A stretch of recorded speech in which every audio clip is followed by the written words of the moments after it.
Hi there! Welcome back to my channel. My name is Jessica Isla, or Jess. Thanks for joining me again today.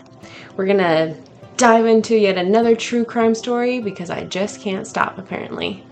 So, today we are gonna talk about the murder of Artemus Ogletree. Honestly, the name is what got me. As soon as I saw the name, I was like, what is this story? Before we start, if you could subscribe, like, comment, all the things on my channel, that would be awesome. Thank you in advance. So, a little introduction to the story. So we're in early January 1935. A man whose name is believed to be Roland T. Owen checks in to the President Hotel. A couple days later, he's found with serious injuries to his body in his room. He's taken to the hospital where he dies the next day. And to be honest, that's kind of all we know. Like, spoiler, this is an unsolved crime, so frustrating, but it's just such like a mystery and I want to know. Let's go ahead and dive into it. All right. So this is because of the mysterious nature of the story and that an alias was used and everything.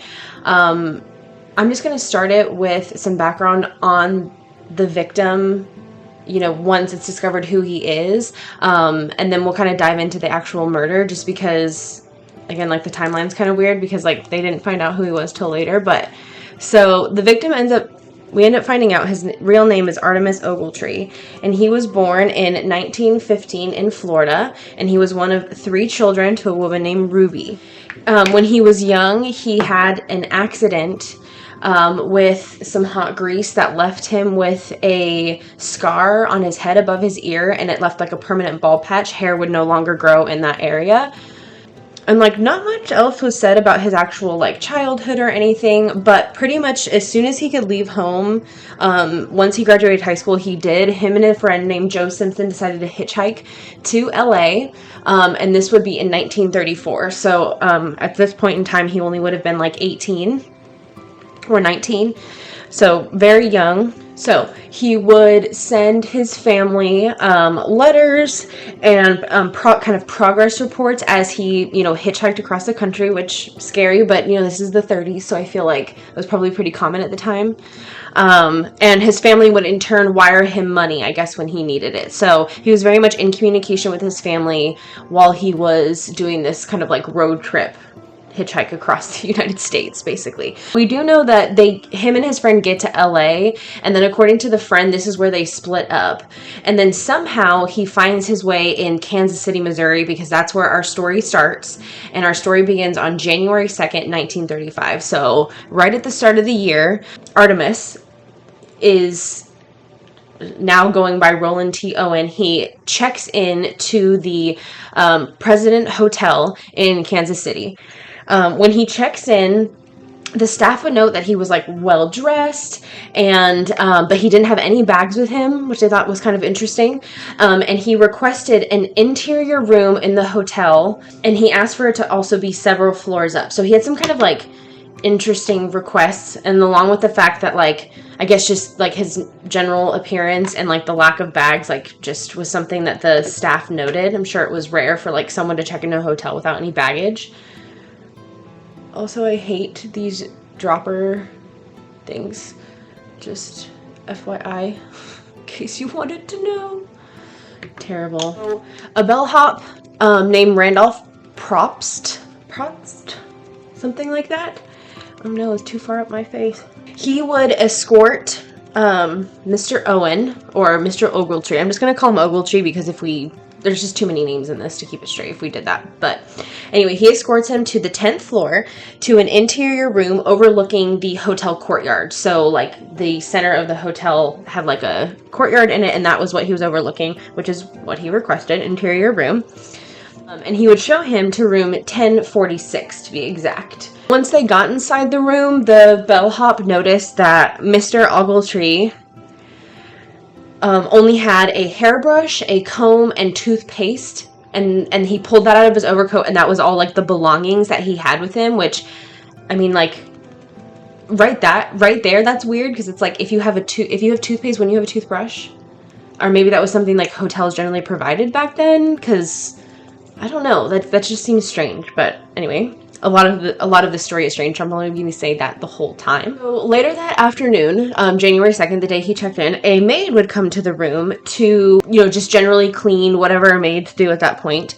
And that she said that she walked into the room and that Ogletree was in there with the lights off. He was laying on the bed, very low light. And she would state this would be the case for his whole stay at the hotel. So it wasn't just this one time, but obviously this was the first time she was seeing it. Once she got in the room and she started cleaning, she said that Ogletree kind of asked her about her duties and her job and like what that entailed. And they spoke for a few minutes, and then he would leave the room. And when he was leaving, he told the maid to leave the room unlocked because he was expecting a few friends to come over later. Later that afternoon, the maid would come back to the room with fresh towels, and she said that Ogletree was once again in the dark, laying on the bed, fully dressed, and visible on the table was a note that said, quote, "Dawn, I will be back in 15 minutes, wait." So again, just kind of weird and mysterious. Like, this whole thing hasn't been weird and mysterious already. So that kind of ends January 2nd, or all the information that they had on that date. So now we jump to the morning of January 3rd. We're still in 1935, obviously. So the next morning, the same maid enters, or tries to enter the room, but she can't because it's locked.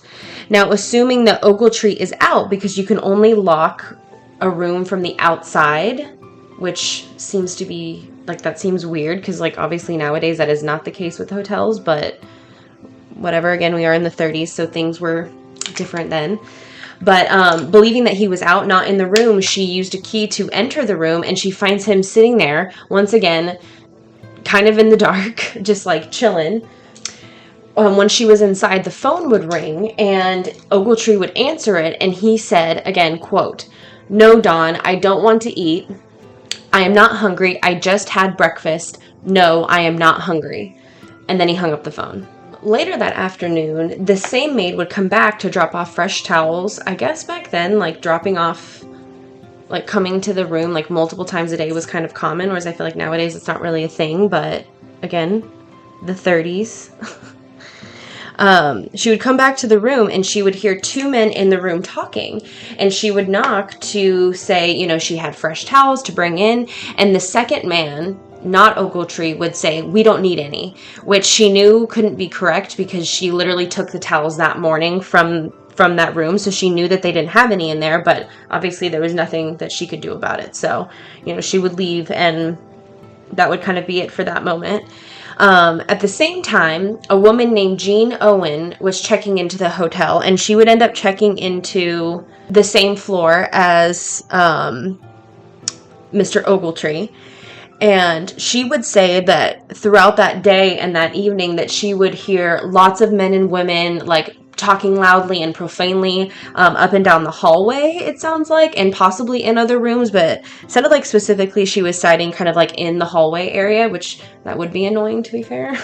The elevator operator also stated that he stayed pretty busy the night of January 3rd, kind of bringing people up and down, specifically to the 10th floor, and even more specifically to room 1055, where he could hear, like, kind of loud noises and people and kind of like partying, it sounds like.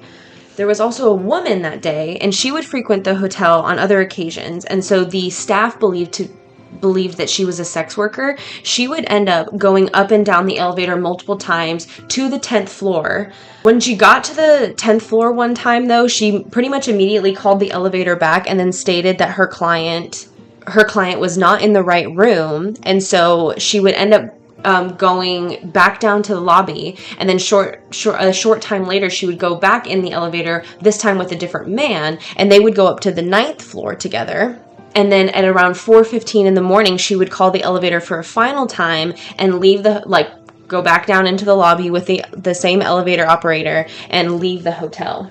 Now, it's not really known if she has anything to do with it, but it's just kind of noted that it was interesting, you know, like all the kind of back and forth constantly from kind of the 10th floor area. There seemed to be a lot of activity, so I think they're within the story, they're including kind of all possible activity that could have something to do with this murder. But it is something to note, you know, obviously people you don't recognize, especially the fact that she went up there with a man that like wasn't seen in the hotel before. That could be something. You never know, you know. Again, this is a mystery, so it's kind of hard to tell what's, you know, pertinent and what's not, but that's why it's good to kind of have like the whole picture of everything, you know.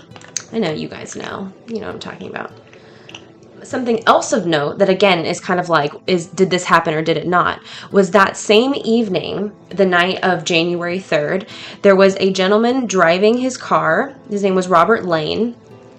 When he would see a man dressed in only his undershirt, pants, and shoes running, and then that man that was running would end up flagging Lane down and thinking that he was a taxi. And when he realized he wasn't, he still asked if he could possibly take him to somewhere where he could pick up a taxi.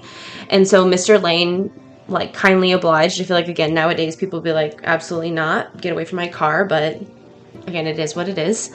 Lane would note that the man looked kind of like disheveled and a little bit beat up, and that he seemed to be bleeding, like, and he had a deep scratch on his arm, and he was also like cradling his arm, so he thought maybe he had like a further injury that he couldn't see because he was cradling his, you know, his body in a certain way. Plus it sounds like from the way it was, he was in the back seat, so Mr. Lane could only see like so much of the passenger at the same time. So he would end up dropping him off at a you know, an area where he could pick up a taxi. The guy said thank you, and then he left. Now this will be important later, but this was another kind of like possible sighting of Mr. Ogletree on the night of January 3rd. Now we move on to January 4th. At 7 a.m. on January 4th, a new phone operator gets on shift, and her name is Della Ferguson, and she would prepare to do a wake-up call to room 1046. But when she went to do it, she would notice that the like light indicator was on, noting that the phone was not on the receiver or on the hook. So she couldn't do her job, obviously. So the bellhop, the original bellhop that showed Ogletree to his room the very first day he arrived, would go up to the room to kind of see what was going on, to see if he could talk to Mr. Ogletree and figure out why the phone was off the hook. When he arrived at the room, there would be a do not disturb sign on the door. He knocked on the door to, you know, obviously get Mr. Ogletree to open it, and the voice inside would just tell him to come in, but he couldn't come in because it was locked. And so when he knocked again, the voice would say, turn on the lights, I guess assuming that he was like inside the room, which, okay. But obviously he still couldn't get inside the room, so the bellhop would just yell through the door for him to put the receiver back on the hook, and then he would leave, thinking that the tenant inside was just drunk and, you know, had like left the phone off the receiver, like just hungover or whatever. So the bellhop would tell the phone operator, you know, that he believed that the tenant was just drunk, and to just give them an hour or so, and then, you know, hopefully they'll put it back on the hook, and then you can, you know, call them or whatnot, like, you know, finish her job basically. But at 8:30 a.m., remember that was around 7 a.m., at 8:30 she notes that it's still not on the hook. So this time a different bellhop named Harold Pike would go and essentially do the same thing that the original bellhop Probst, I think I'm saying that right, would go do. But this time Pike had an actual key with him, so after he knocked and he didn't answer, he went inside, and that's when he could kind of see, because once again it was dark, the theme of this whole story basically. He could see Ogletree was lying on the bed naked, and he just assumed that again he was drunk, because I mean, I guess if you're lying on the bed naked, that's what you're doing, being drunk. So the bellhop would make his way over to the phone that sat on the kind of like this like side desk table, and he would just pick it up off the floor where he found it and put it back on the hook. And when he was doing this, he did notice some like dark spots on the bedding, but obviously the lighting wasn't, he couldn't see anything with the type of lighting that was happening, so he would end up like not really, you know, nothing would happen when he's kind of noticed noticed this when he was leaving the room after he put the phone back on the hook. So shortly after 10:30 a.m., remember the last time was around 8:30, another phone operator would notice that the phone was once again off the hook. So I'm sure these people were like, what the heck? The original bellboy, Propst, the one who went in the very first time, was sent again to see what was going on. And this time when he got there, he just let himself in because he had a key. And they, once again, I'm assuming they thought he was just still drunk and like kept trying to make calls like while he was drunk or something, I don't know. So this time when Propst just opened the door, he would find Ogletree on his hands and knees, naked, bloodied. He had stab wounds in his chest above his heart. He had head wounds. He had been hit on both sides of his head. The right side of his head had actually, skull had been fractured from all the blows to it. So a pretty vicious beating. He also noticed like the main room was like covered in blood. Like there seemed to be blood on the walls, on the floor, on the bed. So like, again, it seemed pretty vicious. So immediately the bellhop ran to tell his manager. Him and his manager would come back to their room immediately. But this time when they tried to open the door, it was blocked. And that's because Ogletree at this point had fallen from his hands and his knees and he was blocking the door. So finally, he was able to kind of, it sounds like he was able to get up, at least partially, and get away from the door so the manager and the bellhop could come back into the room. And I guess he had used, like, they realized once they got in the room that he had gotten himself up kind of on the edge of the bathtub, and he was, like, propping himself up on the edge of the bathtub. So at this point, he was alive, but obviously severely beaten, severe injuries to multiple parts of his body. So also not looking great at the same time. The manager would call the police, along with, like, I guess a local doctor from a local hospital. So they would both show up. Not only did he have all these wounds, but Ogletree was found bound with, like, cord around his wrists and ankles and around his neck. And so the doctor would remove all the cords, so he could like actually examine his wounds and see what was going on. And while this doctor was cutting the cords, he would ask Ogletree, "Who did this to you?" And Ogletree would reply with one word, "Nobody." So that in itself is freaking mysterious, because it's like, if he's not telling people who tried to beat him and kill him, you know, like something's going down, something's going on. Ogletree was also asked like how he sustained his injuries. He stated he had fallen and hit his head on the bathtub, but that doesn't explain like all the stab wounds in his chest. And like, also, if you were to hit your head on the bathtub, you would hit it on both sides of your skull, you know, like that's not a thing. They would also ask him if he tried to kill himself, and he would say no. And then at this point he would fall unconscious, and they, you know, obviously couldn't ask him any further questions. Once he fell unconscious, he was immediately taken to the hospital, where while on the way he would fall into a coma, and he unfortunately would never wake up, and he'd pass away just after midnight on January 5th. So only a few days from after he checked in was he dead. At 19, like, he was so young, he was a baby, you know? Ugh, it's just so sad. So obviously this mysterious like crime like grabbed everyone's attention. So immediately the police, you know, started investigating, and the first person they would interview would be Jean Owen, the woman who checked in and ended up staying on the same floor. And they would really only interview her and think of her as a suspect because of her last name, which happened to be the same last name that Ogletree used to check in, which was Owen. Her boyfriend was able to verify like her alibi, and she was ruled out like pretty quickly. So it was just more of a coincidence than anything, it sounds like. But although that is like very mysterious, like just, you know, interesting, you know, interesting. An autopsy was performed, obviously, and determined that he did die from his injuries. So there was no other cause, like nothing else had happened. Like he didn't have any underlying conditions or anything that might have, you know, caused this, no drugs or anything like that. So determined that like the beating did cause his death. The coroner estimated that the wounds were inflicted sometime between 4 and 5 a.m. on January 4th. So like really, really early in the day, which would match up with like the bellhop and the phone operator's story of, you know, the phone being off the hook, because again, he was alive, so presumably he was trying to maybe call for help, like all those times the phone ended up off the hook, because he would have been beaten, you know, a few hours prior to that, so that makes sense. When the police searched Ogletree's room, what they didn't find was just as interesting as what they did find. So they didn't find any clothing. Like even the suit that he had, you know, worn when he checked in, that the staff said that he like was his only like outfit, basically, that wasn't found. Like nothing else was really found. There were no clothes, like other types of clothes in any of the closets or any of the drawers. It was also missing like the soap and the shampoo and the towels. I don't know if the maid ended up ever getting to put the towels into the room, like, you know, from the day prior, but I would maybe assume that she did, because they made note that they were missing. So basically all the toiletries that a hotel would generally provide were gone from the hotel. And then suicide was dismissed as well, because they didn't find like any knife or any of the weapons that, you know, obviously you would find left behind if these wounds were self-inflicted. Like someone had to take them and carry them away. So obviously they think at least one other person was involved. In order to like get rid of all this stuff that was in there, like his clothing and the murder weapon and everything.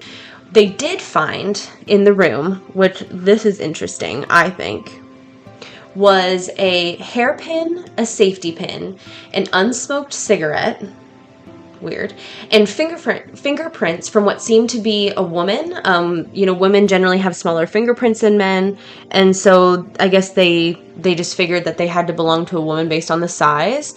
And they would fingerprint like the maids and anyone that went into Ogletree's room, like that was working with the staff, and they didn't match any of the staff either. So they were able to eliminate like from that, but definitely mysterious, like women's fingerprints. But I mean, Jean Owen, the witness who was staying on the same floor, did note that she would hear women's and men's voices like on the floor that night, and the maid would say that she heard a women and men talking in the room one of the times she went up to check. So definitely a possibility. It could be nothing, but interesting, because again, like those are the only things left behind, you know, so it's just like it's also mysterious. Also, I'm going for like kind of a fall-y look today because I'm ready for this 100-degree weather to just go away so bad. So I'm manifesting fall. That's what's happening here. But it's never gonna happen, at least not for a while. So as I said, like obviously the you know, people and like the press were like, you know, so interested in the story because it was so mysterious. You know, like they just, like, obviously pretty early on in the investigation as well, they discovered that Roland T. Owen was an alias and that he used a fake name to check in. And so, you know, obviously, like, who was this man? Why did he die? How did he really die? Like, you know, obviously we know the cause of death was, like, stab wounds and stuff, but it's like, how? Like, did multiple people stab him? Did one person stab him? Was it, you know, a fight? Was it a hit? I don't know. Like, there's just so many options, you know? Police, obviously, like, the story would run that was a homicide, so people would immediately start getting curious and involved in the story, you know? So obviously police, as I said, you know, realized that Roland T. Owen was an alias when they tried to find next of kin in Los Angeles for Roland, and there was no such person listed as living in LA. So obviously they knew they were dealing with that, once again adding to the mystery of like what happened to this person. So again, just fueling all the, you know, newspaper fires that were basically happening. Once the public realized also that this murder victim was unidentified, like, they would become a little bit more invested. It sounds like the funeral home would actually set up an area where some people who thought that maybe this could be like, I guess, a family member or someone they knew could come visit the body. And this is when Robert Lane, the gentleman that picked up who he ends up thinking was Artemus on the side of the road looking disheveled, takes him to where he could pick up a taxi. That's when he would come in to the morgue and view the body, and that's when he would state that this looked just like him. The scar on his arm matched the scar that he saw on the arm of the guy who got in his car, and so that's why that's a possible sighting of this guy, because he was identified by the gentleman that picked him up. So that's, again, something to think about. Even more newspapers began reporting on this story because, again, the mystery was just like hype at this point. Like, you know, everyone wanted to know who this guy was. Police would also end up discovering that Ogletree had actually stayed at other hotels in the area, and he would find this out from the bellboy who ended up talking to Probst. I think I'm saying that right. Probst would end up kind of telling the police this, because when he would talk to Ogletree, he stated that he left staying at the Mulebach.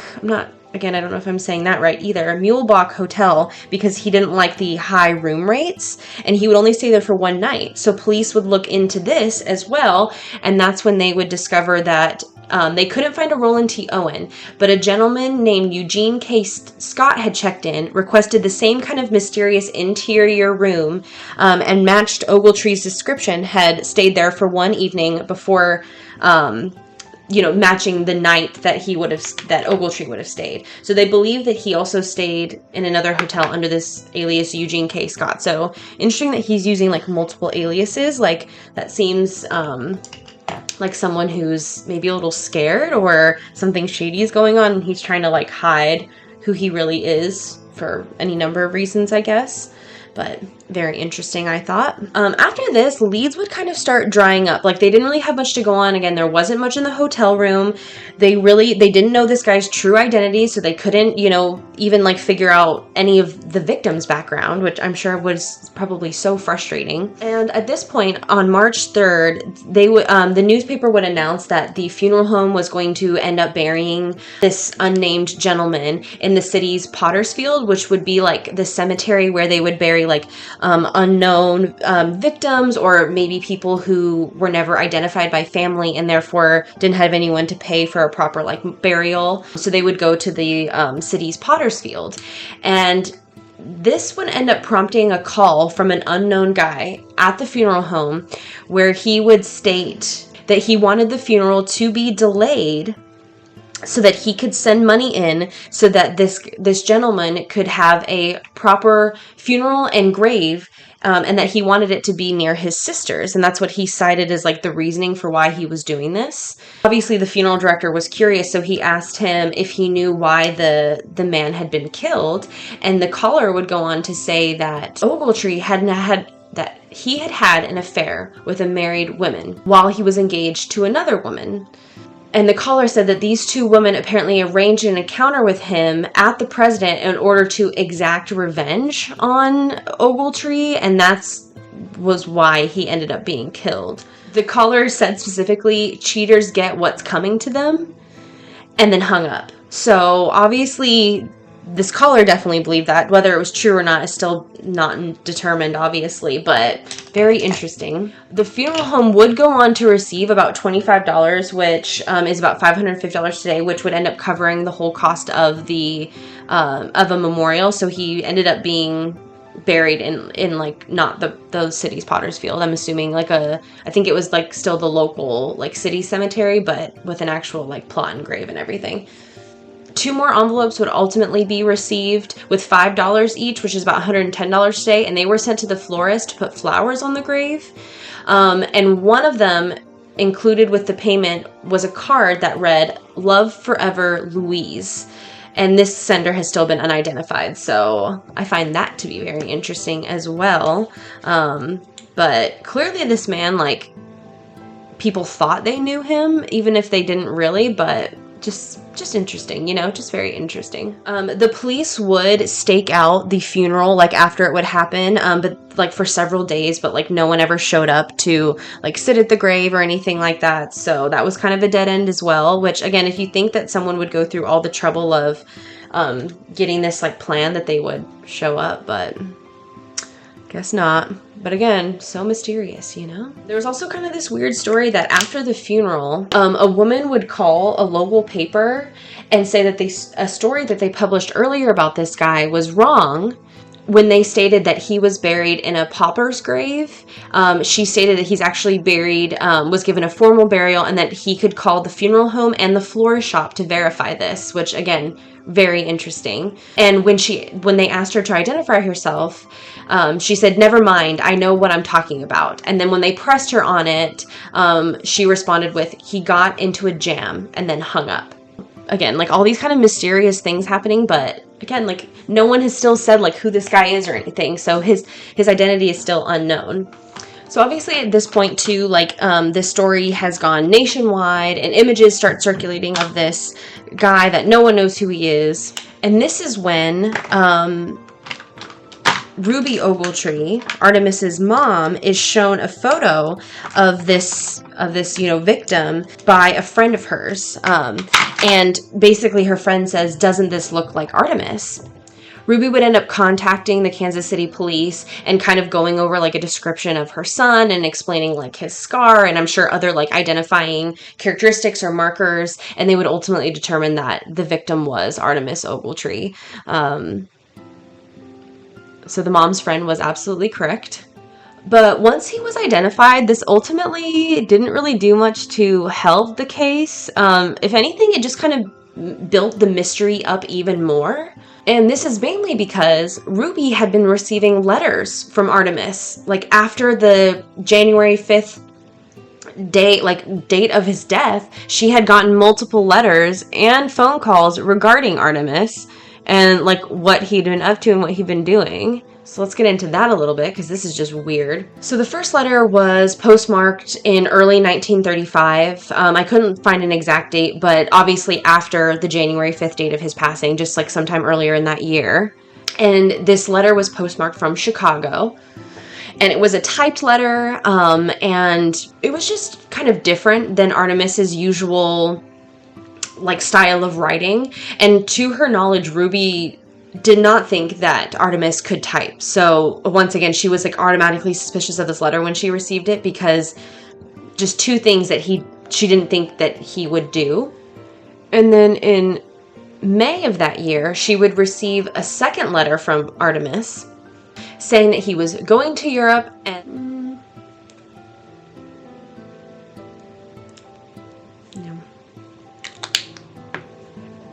we're changing the lip. Hold, please. Okay, and we're back. The following day, Ruby would get a special delivery letter from Artemis saying that he was actually sailing out to Europe that day. And both of these letters would originate in New York, not Chicago. Again, just coming from random places, it seems like.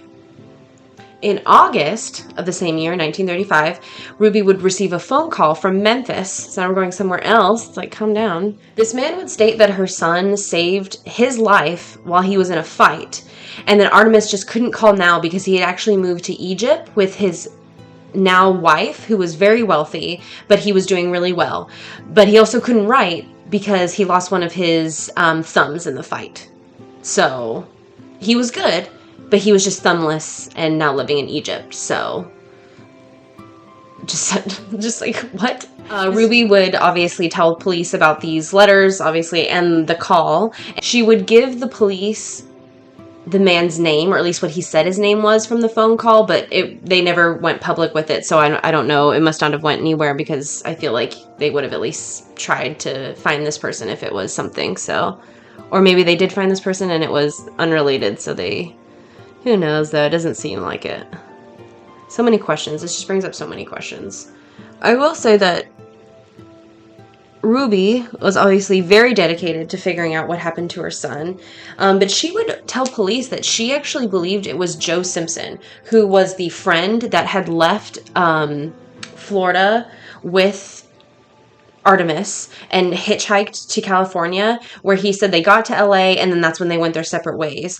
But based on conversations and like phone calls and letters that Ruby would have with Joe, she thinks that he's involved somehow. She would end up confronting Joe in December of 1939, so at this point it's been a few years. But she would end up confronting him, and then she would write the police after this confrontation, I guess, and she would state, quote, "In talking with the boy, Joe Simpson, I was reasonably convinced that he is the person that talked to me from Memphis, Tennessee, 7 months after my son was killed." And she would also relate her conversation to the police that she had.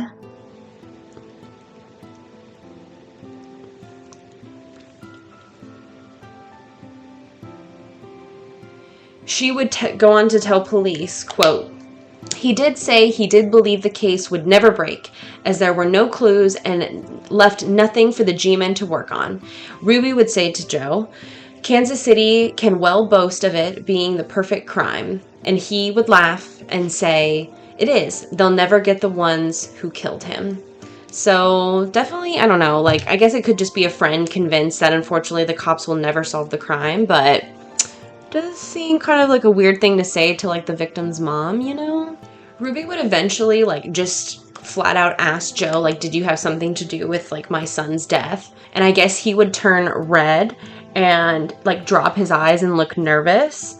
And so I guess like to her that was kind of like him basically confessing without like confessing.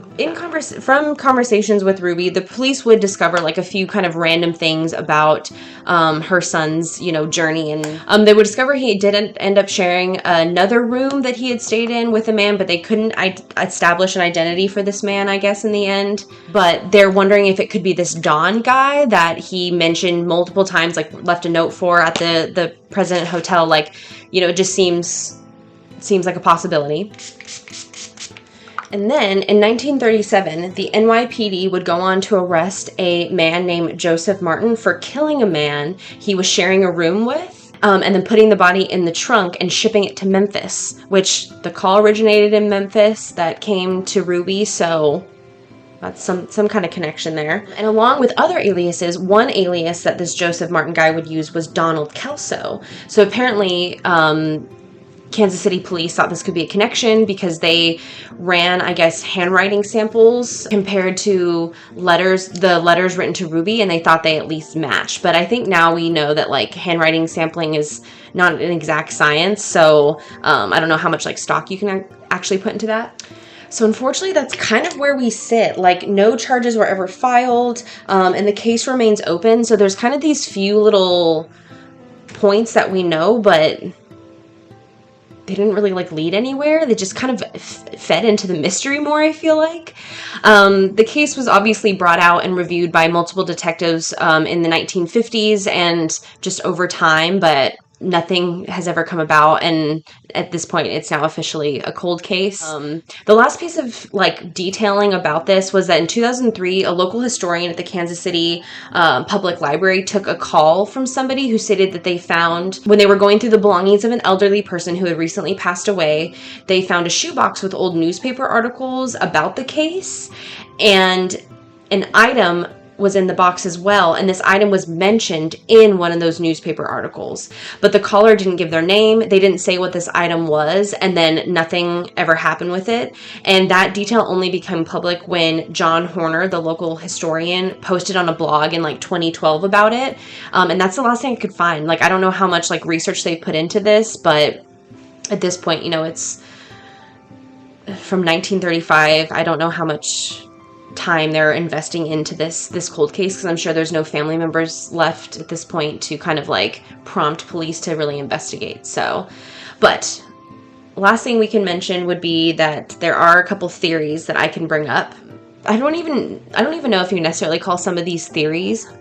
They're more just kind of like statements about like certain things that happened, but you know, you'll see what I mean. So the first one is that the telephone calls received about Ogletree being killed in revenge for the called off engagement might have some merit, I guess, based on just the phone calls themselves and like the evidence found. Like, that's something that could actually have some track, some stability, but you know, obviously nothing's ever happened with it. So the second theory is that organized crime is involved somehow, and this is because Don is used to refer to a mafia boss, and so there's a possibility that, you know, all the Don notes and like, you know, him talking on the phone saying Don wasn't a name, it was more of a title, if anything. And then the third kind of theory is that that Don killed Ogletree for personal reasons, with the help of the possible sex worker that was kind of going up and down the elevator on the night of January 3rd.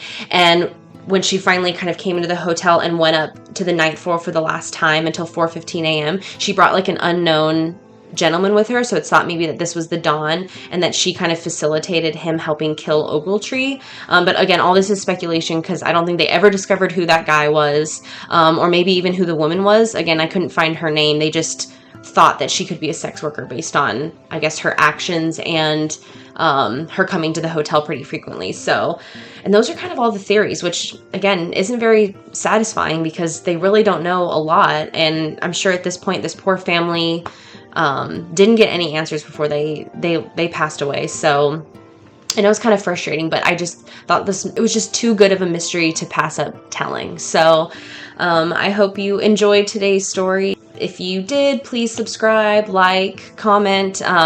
It's been fun kind of like talking about these crimes with people. I hope you guys have a good day or night wherever you are, and I'll see you next time.